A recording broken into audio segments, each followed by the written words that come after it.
Today I am reading from the book Spirit of Homeopathy, book written by Dr. Rajan Shankaran.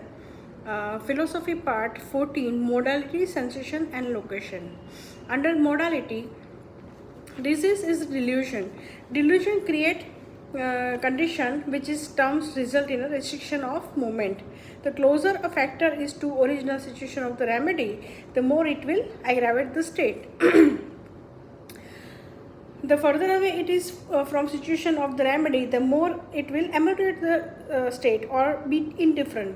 For example, greatest aggravation factor of the China will be loss of fluid, since this is the original situation from which the China state arises. One of China's main condition to feel okay is I should not lose any fluid.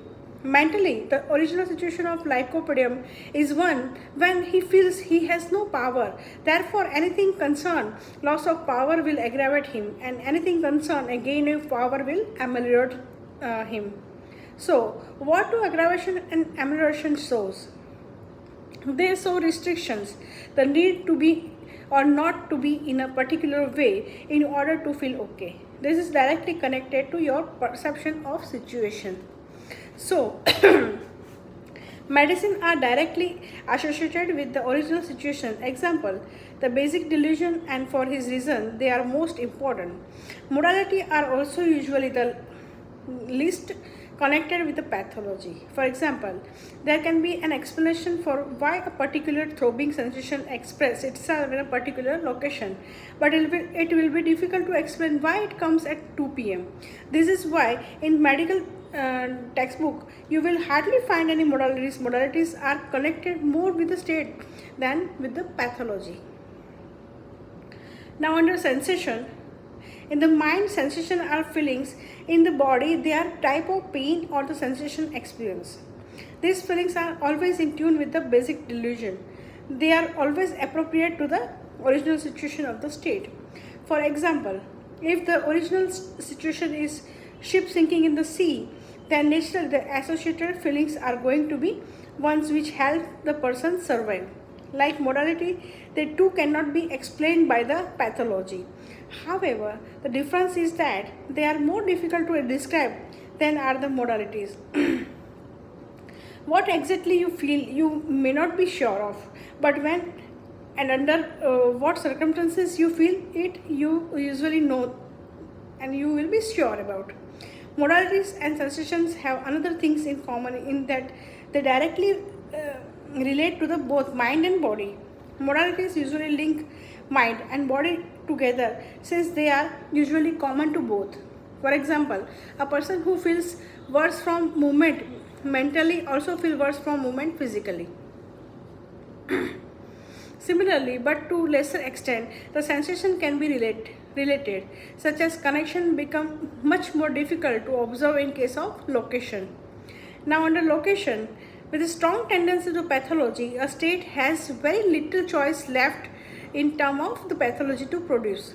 One can say that the menu is very limited. Even so, it has a choice of site in the body and radiation of the pathology, and it is definitely for a reason that it chooses one site over another.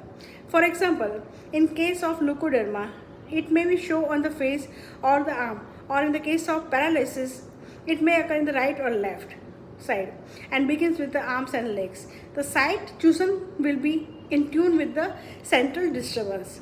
The only difference between this location and modalities and sensation is that the individual element become very prominent, meaning that the paralysis of the arm of the writers or of an athlete has different significance. If the central disturbance has to do with the stopping work, then the writer is likely to have a paralysis of arm. That demonstrate that the original situation demands stoppage of work as a survival mechanism.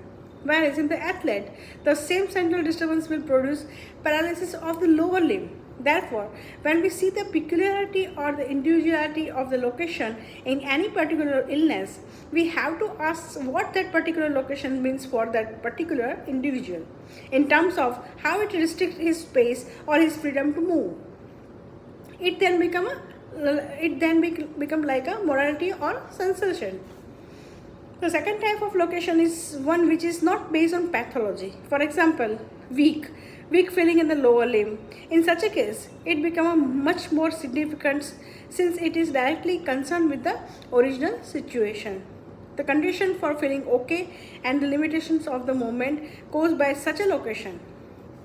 Thus, you can see that the peculiarity of the location, whether pathology is there or not, shows the restriction of the movement, the condition to feel okay.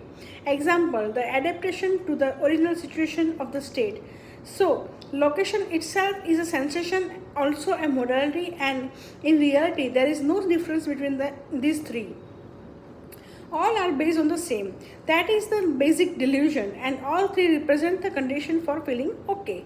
To the extent that they do this, they are important, and they will do it to the extent that they are not based on the pathology. Even though all three represent the same things, you can still see that the modalities are the easiest to elicit and usually the most non-pathognomic of the three. This is the followed in the importance by sensation and finally the location.